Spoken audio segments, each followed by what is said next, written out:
Okay guys, I'm going to go into a top wrist lock from half guard, but I do it on the near side, so it's a little different. I like it a lot. It's very surprising. Very surprising. Okay. Yeah, that's probably going to have to be it. And maybe we can cock it a little bit. Something like that. Alright. So, when I'm working half guard, I'm always paying attention to a lot of things here. Well, I'm paying attention to this. If this leg's messing with me, but I'm also paying attention to his knee, his bottom knee. I don't ever want to give this man free access to take his leg in and out. If he's like this, he can surprise me. He's gonna be quick. So I always take my little milestones. I like to cover that knee. So in MMA, like I'll pop up, and hit or whatever. But if I'm playing down, I still wanna block that knee. And I'm not a big fan of shifting my weight over because I'm not always reaching for the head. I like my head position to me is a big deal. In half guard, I've talked about this in other DVDs that I believe the war is won here, not here. Because I can counter underhook get-ups all day. But if I control his post, he's not going anywhere. If he grabs my wrist, I can't get to his head. He can create space. So the war to me is won on this side. And by keeping my head here, my head is on my side. So I'm gonna start off now with an underhook, and I'm gonna start with an upward grip. So if he was to get on an elbow or something, I would get my upward grip, and I just crank it, he goes right back down to the mat. Now, what I'm gonna do here is when I do this, I'm gonna bend it, I'm gonna feed it to the wrist of where the underhook is. So the underhook's here, boom, and I grab the wrist. Okay? So what will happen, this will happen, they'll go here and they're gonna straighten it to get away from you. Don't try to bend it, just big circle. There it is. Now it's bent. Okay? So I love this position. Now, I'm being nice right now. I'd be really driving my head like hard so he didn't get the frame. And believe it or not, you can choke people to sleep with that. But it's not the purpose. I drive my forehead right into the carotid hard enough that it chokes them out. Okay? It can happen. Alright? So, straighten, pop, get my wrist.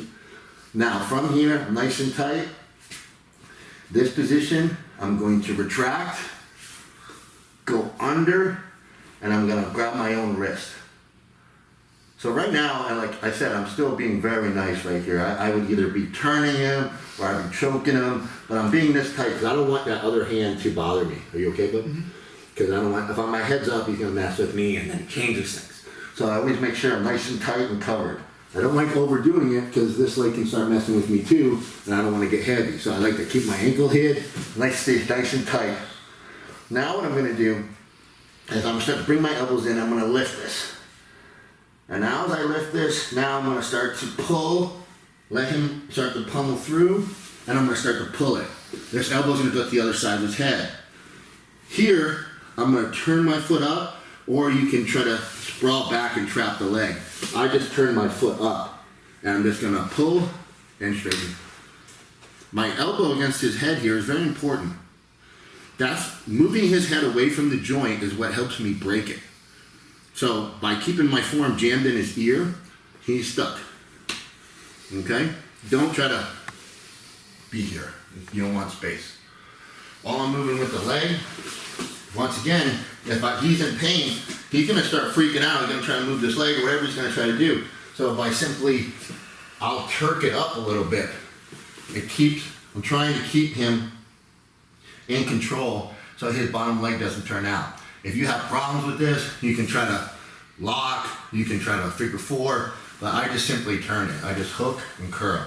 This is kind of like if I'm swinging them over, okay? I'm just jerking a little bit. Okay, so from this position, here, feed, lock. Okay, nice and tight, hook, lock. Now I'm in a good spot. Now from this position, I start to pull him in, and I'm going to drive my elbow down, curl the leg, swing it, there it is. Nice and controlled. If I need the extra pressure, So then if I have the wrist, you can see where that's leading, okay? That's on their side. Now, I can do it one-handed. If you got the grips, okay? I got some banana hands, so it's not that hard for me. I'm gonna do this one-handed, okay? Feed, trap, nice and tight.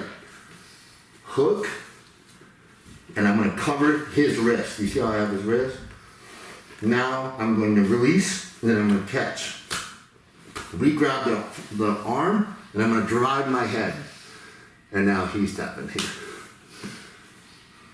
I love using my head here, because every time I'm in this position, he's got to deal with something. He's not free.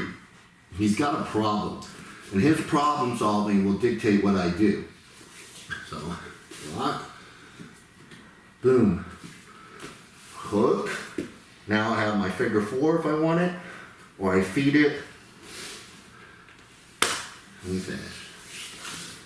That's the near side. Very powerful, and you can catch people snoozing big time. I highly recommend you guys start working on the upward grip pin when you're working passes and things like this, rather so much than downward grip. And the reason for that, if I'm here, he can sit up and come on the double. This is not going to stop him from attacking. And by doing this, I have to be careful that it doesn't expose myself for him now to take that away from me and now turning onto himself. The upward grip, he's not coming up. Even if he tries to get up, say get the underhook, he is not going anywhere. Even if I go here, you can try to lift it, but now it's just working. There's the wrist lock. So there's the upward grip. It doesn't matter if you want the top wrist lock or not. This grip alone, I think, was going to get you guys far. And I definitely recommend you guys working on it if you're not doing it already. You'll find it very, very easy. And it's going to give you some more time and control. Okay? So that's my version of a near side top wrist lock or upper arm crank, whatever you call it. Okay, I'm going to get into a Kimura from half guard. I'm going to combine things a little bit. My big thing is, you know, if I had to speak to a coach or to a person aspiring grappler, don't hide imperfection. Don't try to like work on technique from perfect positions, because down the road you're going to find yourself lost. Embrace the positions and the situations that you constantly find a problem. One of the number one problems you're going to find anytime you're in half guard or side mount is the frame. The frame is a big part, where people frame on your face or they frame on your bicep or whatever the case is. So adjust your technique accordingly and welcome the frame. So a big thing of my style was I actually pick my head up. I make mistakes on purpose to cause them to frame. I'm giving them the way out. But since I'm creating that circumstance, now I'm waiting, I'm lurking. I'm literally lurking, ready to counter. And if they don't counter, then I can still improve my position. So rather than trying to dig out an arm or whatever the case is, I'm basically looking to counter the frame. That's what we're going to get a little bit into, okay? So let's go ahead here. Let's stay here, right? I'm going to stay in half guard because it's a good teaching tool, and this is common. So when I'm in half guard here, even if I'm playing in, I'm nice and down in control. I like to play low. I don't like to get stretched out. If I'm going to pass, I'm just going to go high and pass. But I don't allow myself, this is a big mistake with guys, where they go high with their upper body, but they allow their hips to stay low. And that's where things like Z-guard and butterflies will tear you up. And good ground guys, the hips move out, and you end up just turning into a table and watching them dance around you. I like to play the hips. Because if you can't shrimp, or tight waist, if you can't shrimp, now I have his hips, I have his range. Now I can play the position. I'm in a good leg lock position. I got a nice low leg ride. So for MMA, I can stall the bottom leg and burn the clock. And I can attack either side, or I can pass. So it's kind of a good position, but I have to be aware that he can attack too. So when I'm here now, what I'm going to do is I like to keep a block, and we can get into this. I just want to keep this side available for you guys, as I'll be looking for my upward grip or controlling the inside of the elbow, keeping this arm because I don't want him to post. If he gets on his post, he can change his pace of the game. He can start moving around, and I don't want that. I want him to stay on a low shoulder because when in doubt, gravity will help me, kind of thing. All right, so I'm paying good control. Now what happens now, I'll go ahead and I'm going to create a frame. And when I create a frame, you have to make sure you don't overextend it because then it'll take the risk. Create a frame will cause a frame. If I go here and pick my head up, he's going to do it right back. It's just, there's something we do. I call it mirroring. You know, if you see in fight, a guy will hit a hard leg kick. The next guy leg kicks him right away down. It's just a thing that we naturally do. It's not 100%, but it does happen. In other words, if you just pick your head up here, a lot of times they'll frame anyways. Okay, they'll frame to kind of get you up so they can pummel or whatever the case. If you cause a good frame here, they're going to frame first. And when I frame, I like to grab the neck and dig my elbow into the mat in the armpit. So if we had to turn, this would be my frame here because I'm controlling his post a little bit. I'm controlling his neck. And when I'll do this, I'll jerk it a little bit so he can feel the palm of my neck. And he'll go to sleep, believe it or not, but he'll escape that. It's not like a real choke. It's just more like an annoying choke. You okay? Mm-hmm. So here, and I'm here. So now he'll hit that frame, okay? So now, when he hits this frame, I want his elbow to get extended. That's the problem. If I don't see the space between his elbow and his body, I'm not going to go for this setup. So there it is. That's exactly what I want. And I want you to imagine throwing a left hook. Okay? Boom.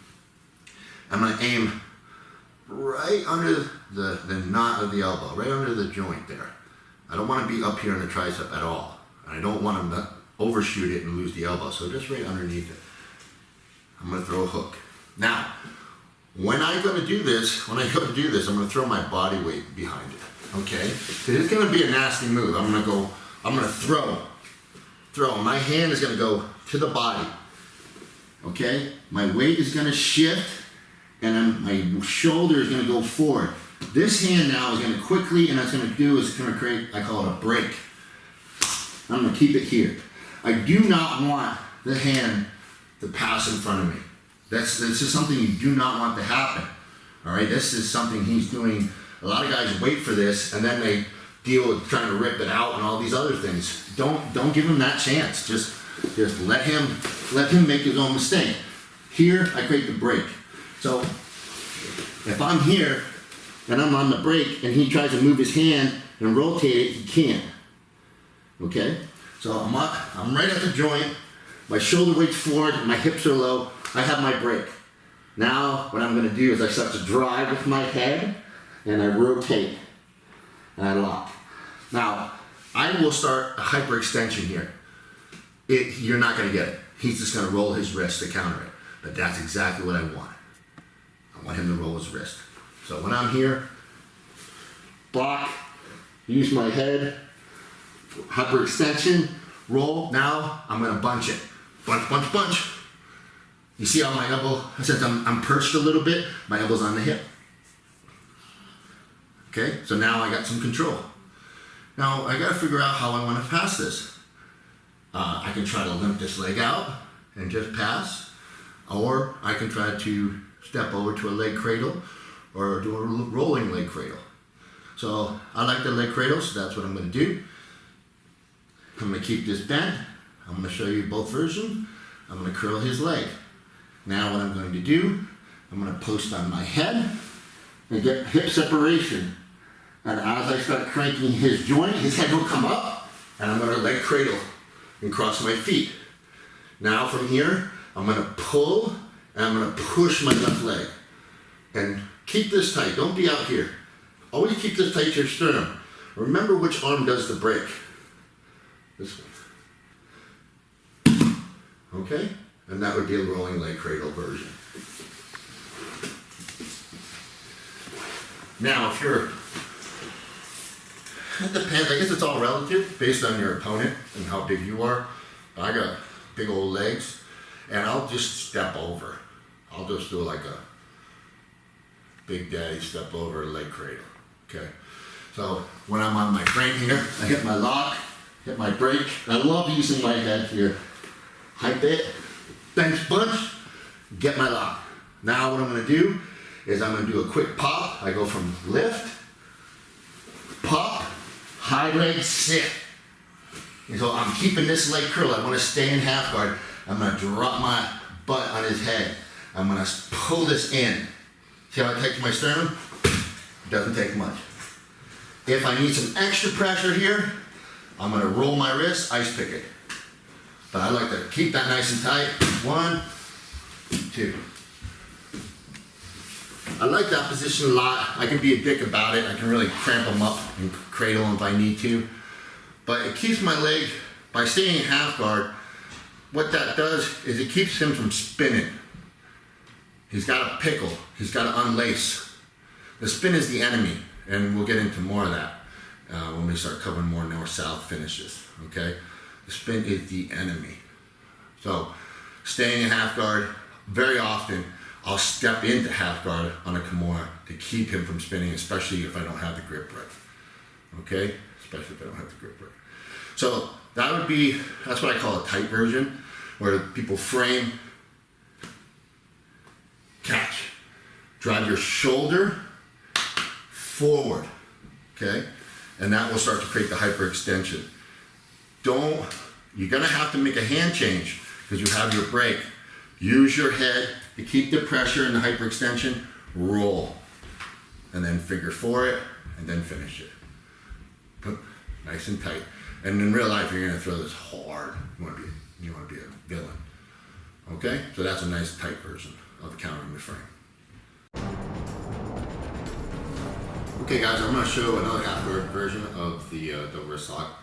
But this time, I wanna show you guys a version I teach a lot to my fighters. I love combat jiu-jitsu. I think it's the bomb. So it's pretty much all I do now when I train personally. So a lot of my techniques are based on that, but even if you're not interested, I'll explain the details. So if you guys don't do MMA or combat jiu-jitsu, you can see some of the setup, because it links in the actual technique. But you can do it without the actual strikes too. Okay, so I'm gonna put myself in the same scenario. Except this time, instead of playing tight and in, and trying to stay small and control and all this stuff I'm doing, I'm gonna stay more postured, and he's gonna frame same thing. And I'm just gonna go cross grip. Now when I'm doing this, he can feel it, but I'm paying attention to his hips and his leg. I do not want this frame, so I'm in. You can see my half guard knee is pretty far across. That's just how I sit and fat on the leg. So I cross grip. Now when I push this, I'm gonna push it right down towards his hips. I don't want it out here at all. I want it right down by his hip. This hand is now gonna grab on the upper quarter. So I still have his leg, and I'm here. Now, my first reaction is gonna be, I'm gonna shift my weight to my right hand, and I'm gonna whack him in the head. And so if this was MMA, hammer fist, I'm gonna hammer fist him. As I get this head to turn, so if this wasn't MMA, I could pull at the elbow, that would be a good version, or I could lean on the head and turn it. What I'm gonna do now is I'm gonna drive my elbow down to the ground, and I'm gonna start pushing. Just up. So once I'm here, whop. See how my weight comes down, my elbow comes down. Now he can't shrimp because I'm basically using like a tight waist with my elbow. See this nice big hole? It's purdy. Now I'm gonna go through the hole and I'm gonna lock. Now this is where things are gonna get funky. I'm gonna show you a shortcut. Okay, it's a shortcut. It's not supposed to work, but it will. Instead of going for a big dramatic roll or half guard passing or leg cradle, what I'm gonna do now is I'm gonna pay attention to the direction of which I crank the joint. See this shoulder right here? I want to keep him on a low shoulder, meaning that shoulder to the mat. It's very imperative. So what I'm going to do is when I go for this lock, rather than trying to crank it up or anything, I'm going to keep my weight down. I'm going to drag it across like this. And what this is going to do, it's going to jam him on his shoulder, and he's going to reach a point of beyond flexibility in the shoulder. So instead of trying to lift it or any type of other motion, I'm literally cranking it this way, and I'm putting him on the shoulder. So once I'm here and I have it bent, I lock. Now I see how I shift my weight. Now what I'm gonna do is I'm gonna pull my elbow to his ear. See how I put that in his ear? He's already tapping, poor guy. and I'm nice and tight with his back. There's a lot of damage I can do here, and I'm nice and heavy. He's not going anywhere. That's a bad lock. It's very, very aggressive. You okay? So when I'm here, wham. If not, it's okay. You can pull or frame, but don't do this. Think elbow to thigh, down, push. Close through the hole, shift your weight to the shoulder, pull, and you want to get this on his head, but you don't want to hurt him. Okay? So this is my combat jiu-jitsu version. You don't need to do combat jiu-jitsu for this. The only thing is you got to be careful about this. When you go here, you don't want to over lean here because he's going to reverse you. See, now this is a problem. So stay fat and heavy. You look at it like one. So 1 feet. Because if he was to go do that and push on my armpit, he's now in a terrible spot. I'm not committed. I'm not over leaning. I'm just pinning straight down and feeding the wrist. And now I can start to attack. Okay? So make sure you don't overdo this because you will go over it. Okay? Just pin it. Just pin it. Go 1, 2. Whop. Elbow down. There it is. Okay, guys. Try that. Okay, guys, I'm going to go into some prevention and some counters. I don't like getting too much into submission counters because I think prevention is the key. Okay, I'm going to get back in half guard here, and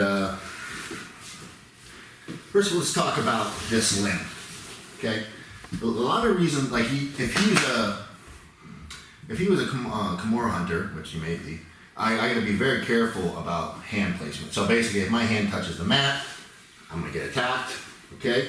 If I'm here, I'm touching his leg, I get attacked. So, but there's a commonality here. The direction of my elbow. If your elbow points away from your body, it doesn't take much to get this lock. Okay? How do you rotate your elbow? You rotate your hand. If I turn my palm up, my elbow comes in. This is a much harder position for him to lock a Kimura. Matter of fact, if I just go like this and he's trying to lock a Kimura, he's not going to get through because my grip is too tight. Or I'm just too tight. All right? So you have to be careful when you're pushing and you're pushing on things that you don't expose that. You don't expose yourself. So one thing you can start to do is with your hand position is be focusing on upward grips, or if you're going to come deep, if you're going to grab, instead of grabbing like things like this, what you can hit, it depends on your opponent. Try to focus on maybe going inside and getting here. Because like if I don't want, my leg's not covering the kneecap, my arm's gonna cover the kneecap. So, so if he tries to bring his bottom leg out, my leg blocks it. My arm blocks it. And right here, my hand is nice and safe. I'm not gonna get Kimura'd here, okay? But if my hand's like this, for example, here or here, then I'm gonna get Kimura'd, especially if guys are hunting it. And I can tell you if he's in Z guard and he's on a low shoulder and he's not trying to get up, be careful, especially if he's hunting this wrist. He's probably going to set some type of combination off of that. So one thing to prevent it is be careful. Just don't leave this like this. Okay, don't expose that. Try to be careful where you put your hand and how you put your hand and how you grab. It's much harder than if you just start trying to play here or whatever the case is. The other thing is there's got to be an element for him to hit a Kimura. And this is my theory is don't leave your arm alone. If my head is over here, okay, his head is between my hand and my head, he can attack my arm. So if I'm here and he's gonna lock Kimura, I can't be surprised when this happens. I put myself in a terrible spot for it, especially if that's his game. If I keep my head now here, he's not gonna get the Kimura, he's not gonna get it. He can't figure four. He can try to lock over my back like a Irish collar kind of thing. A busted handshake. But that head position is going to fix all of that. So if you're fighting a Kimura guy, you can beat him all with your head position. You can 100% pass and use everything with your head position. Okay.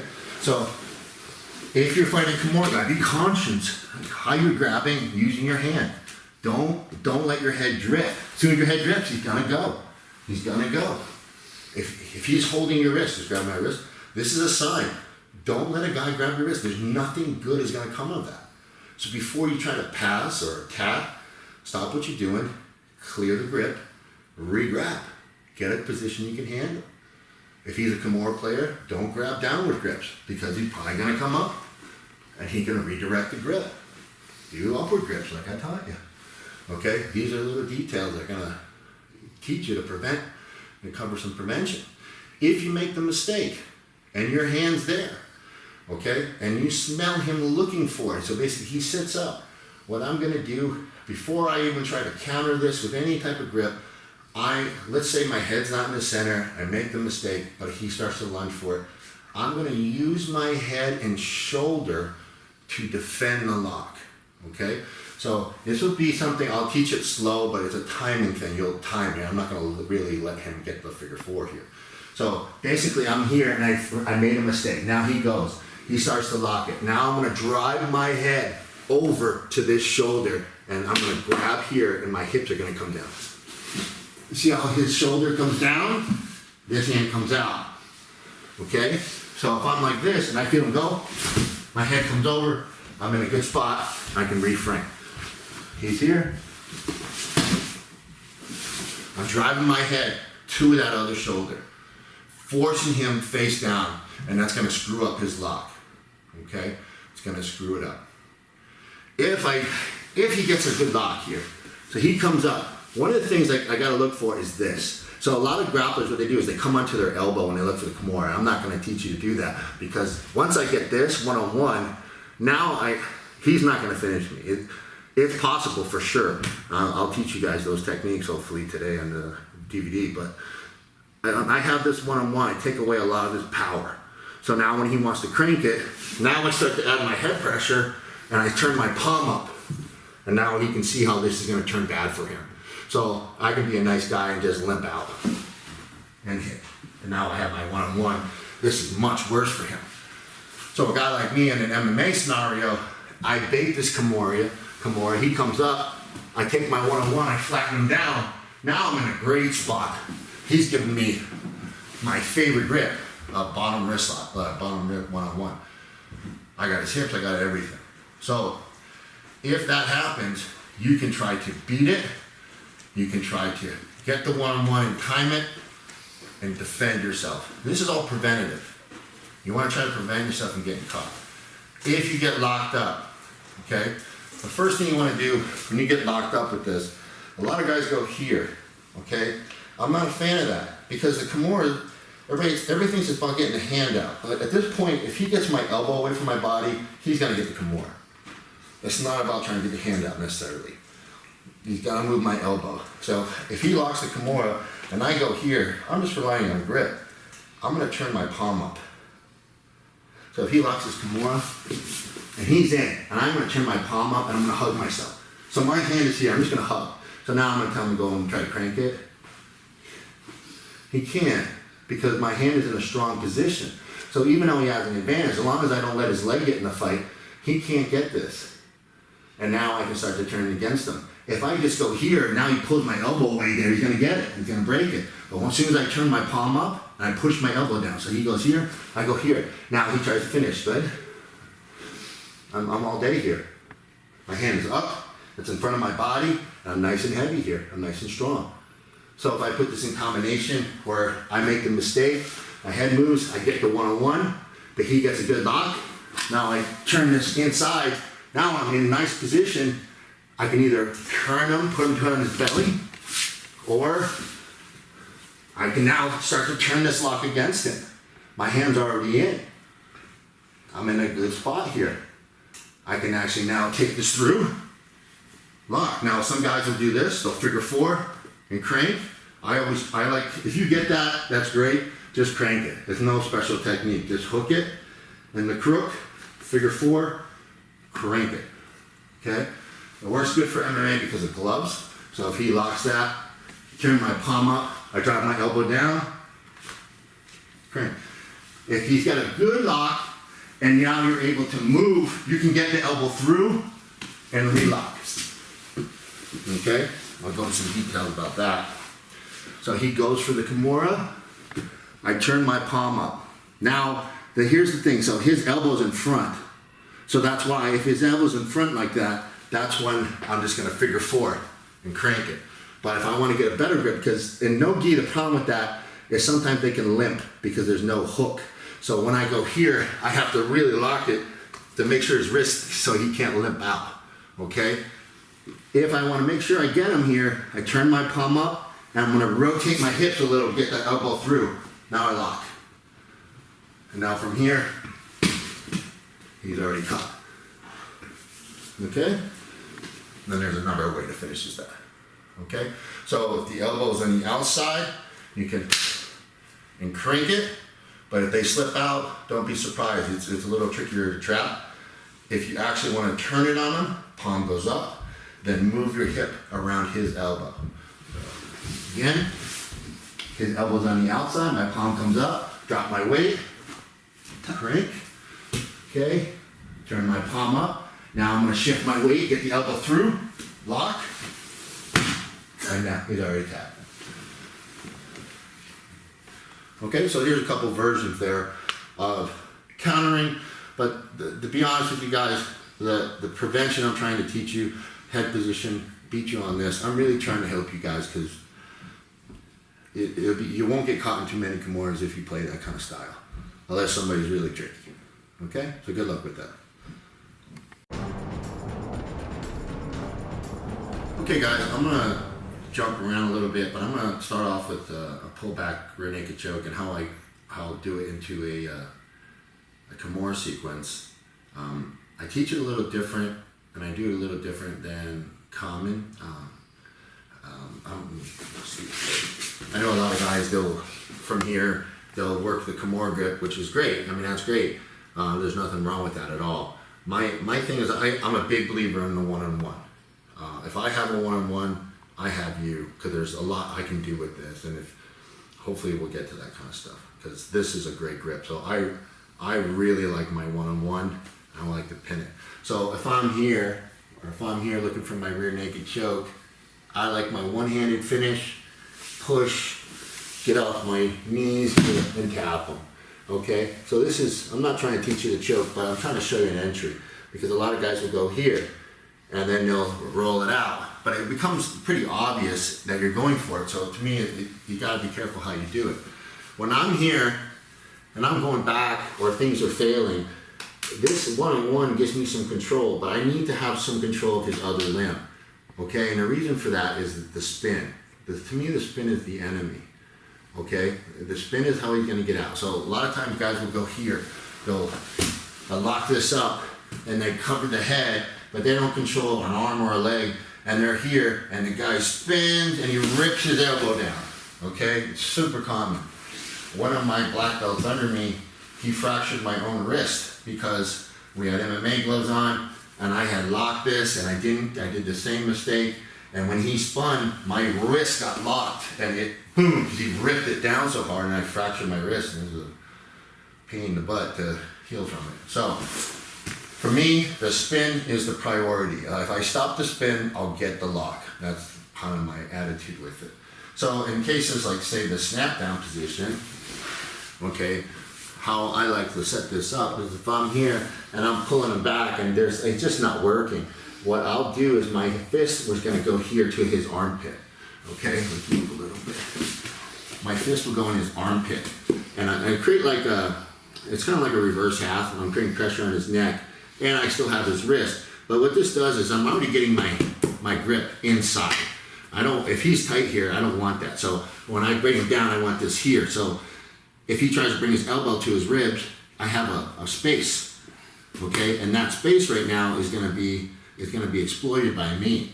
And the other thing is I have my one-on-one, and in real life, I'll be off my knees. He's gonna feel a lot of neck cranking pressure, and all I'm gonna do, it's hard, I don't want it to be smaller. I'd be off my knees right now. I'd be on my toes. I just don't wanna hurt him. I'm just gonna start to chicken my elbow out, and his head is gonna pop through. When he does, I'm gonna pop through and drop my knee down, okay? Once I'm here, I have control of one of his limbs. That means I can impede the spin, okay? So when you're in this position, you hit your choke or whatever the case is, boom, I block. I'm gonna send my weight forward, and I'm gonna pop through, okay? and then I have a good position. Now, the other problem I gotta concede now is that his hand is here, okay? And if you have the wrist, then I'm okay, I can control it. But what I like to do, and this is in general, what I'll do here is I'm going to turn my wrist, I'm gonna grab the back of my neck or put my hand on my face, okay? So if I'm here and I'm breaking them down, as I go here, I'm gonna open my hand. See how my hand hooks? I'm gonna put my face forward. I'm gonna go here. And this would be like a terrible neck hang. I'd be here. And then once his head pops out, I go drop. Now when I drop, I put the weight of my butt. I never put 2 knees down. I want all my weight on this limb. And by keeping my hand here and my head in this position, his hand, he can try to move his hand around, but I have good pressure here, and this hand is free. Okay, it's free. So I don't lock the Kimura. I'm not showing the Kimura until I have it. I make sure I pin that other limb, whether it's the bottom leg or the bottom arm. Here. Now I'll go to the wrist. Okay? Now from this position, I'm going to lock my grip and I'm going to start to pressure the elbow away from the body. You see how I pull that away? So when I'm here, pressure the elbow away from the body. Now I'm going to pull back and I'm going to pull the arm away from the body. Bop. I'm going to pull it up. I'm going to tuck it behind the ribs. Now the reason why I do this is you can actually finish it up here, no problem, but their hips can come up. And guys that are weird and do weird rolls, remember he's in panic mode. He doesn't want to lose, so he's going to do whatever. So when I go here, boom, now his own wrist is behind his back. So now he can't move, I can control his spin. And now I have a simple finish. I got nice good pressure, I'm nice and heavy. I'm going to turn my wrist to the ice pick, and I'm just going to straighten. And that's it. If you want to pull and twist, you can, but I just lean forward. That's all I do. So if I'm here, hit my finish, lock, hand opens, catch, away, and crank. Nice and heavy. I like to have this like up. I don't like both knees down, because if I have both knees down, that means my weight is 50-50. That means there's only 50% of the weight on that limb, and it's going to be more, he's going to be more able to move it. So I want to be fat and heavy, and this doesn't matter, because I have this lock behind his back. So he can't move his hips, he's stuck. And then I can finish, okay? Now, there are some old school catch wrestling attitudes where guys they lock the head up here and they stay off their knees. That's pretty cool. That does work. In my experience, guys will they'll burn their ears right up trying to get out, and they'll push on the knee. So you have to have a lot of pressure when you do it. And I don't know, for me, I like to really always focus on that bottom post, but you can do it with locking just the head up, but you gotta be merciless with it, okay? You gotta be pretty mean with it. Okay, so, one more time, boom, hit my choke. If it fails, block, come forward, lock, here it goes, 1, block, finish. There's my lock, okay? Old school, all right. So that's a nice little basic setup. Now, you can be really aggressive if you want and go straight to the power version, okay? Very aggressive, very, very aggressive, okay? So one more time, I drop, I hit this, and now what I'm gonna do is as his head swims out, I'm now gonna, instead of trying to basically drop over the top, I'm gonna throw like a hook. So I'm here, straighten, I'm gonna go lock. Now I drop my head on his head, my hip on his head. The only thing you have to be careful of is you wanna make sure you get that one-on-one and keep that limb nice and chicken winged. That way, when you go to do this, his arm doesn't straighten. So when you have that one-on-one and you're having that pullback choke, you keep that nice and chicken winged, hit that hole, then throw that hook, and put that hip on his head, which I've already taught. So you have that option if you want to be aggressive with the power version. That's a good option to go to. Okay? Now, let's talk about breaking the grip. So if we're in a situation where we have to break the grip, so basically you lock it, but he's here and you want to know what to do. Okay, so let's turn a little bit. Now, here's my thing. A lot of guys will step through. That's great. He's probably not going to give you that, to be honest with you. If I'm here, just lock up, like, how would you counter or whatever, it's fine. If he's here and I'm like this, you know, I'd rather be here because right now I'm going to be fighting. See, if I can get my hand in there, my knee will get in there, and now I'll get it out. Okay? Other words, I'm not going to go lock, because if I lock, he's going to spin. So at least he's going to try to escape. He's going to know what's coming. There's no secondary. So I'm here. He's being tight. I can't get in. One of the things you can do is while I'm here, I'm trying to work. Just stay tight, whatever you do. Okay, good. I'm going to start to look at this bottom, pull this elbow up. So now I'm here. I'm working good pressure. Now I'm going to pull, get my heel in. Once I get that heel in now, I'm going to curl, lock, curl that back. So instead of trying to get through and pull the grip apart, I just pull the elbow away from the body. And when the elbow gets pulled away from the body, the strength diminishes quite a bit. And now it's much easier to do the grip break. But when I do the grip break, you don't want to pull against the strength of the fingers. Keep chicken winging the joint. Pull the elbow and manipulate, and that's what creates the pressure. That creates the impingement. Okay? So if you're here and you're like, oh, I can't get in. At least right now, like, I'm not in a terrible spot. I'm still working here. I can pull, hook in, lock, curl. Now he's caught. That's a nice quick version. Okay? You can step into half guard. Okay? I will step into half guard. I'll show that probably on a different technique. But you can step into half guard if you choose. You just be careful doing it if he's locked really tight, because you could be getting yourself in a pickle if you don't know how to fight out of it yet. Okay? Another option is the Kimura armbar. And the guy that I thought was one of the best at this was Vinny Magaleas. I used to watch him hit guys on this one like over and over and over and over. And basically he'd get a nice Kimura. All right? Just figure four or whatever you want to do to counter it. I don't care. Okay, so I get the figure four.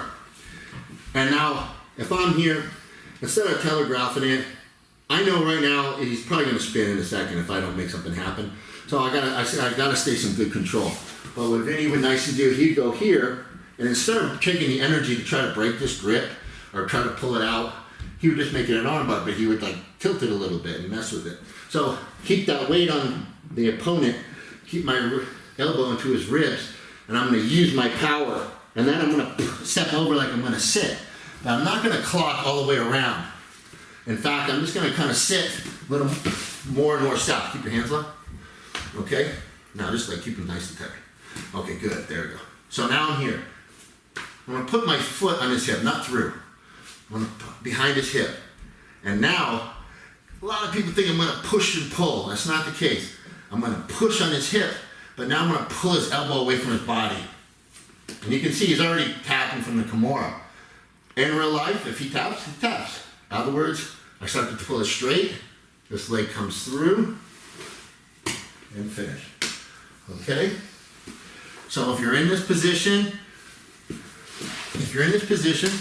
and now you're like, oh, I can't tack, and you're trying to figure out where to go or what you want to do, and you're like, and you still want this armbar, lock it, sit, keep it tight, foot on the hip, don't try to heave-ho it. Use that crank and pull the elbow up away from the body. Crank. Now, if he taps, great. If not, through, finish. Okay? So, that's some fundamentals. I just want to make sure you guys understand the quality of the lock, how you perform the lock, and some of the principles you should be paying attention to when you're attacking the lock. Worry about the spin, counter the grip breaks, improvise, adapt, and overcome.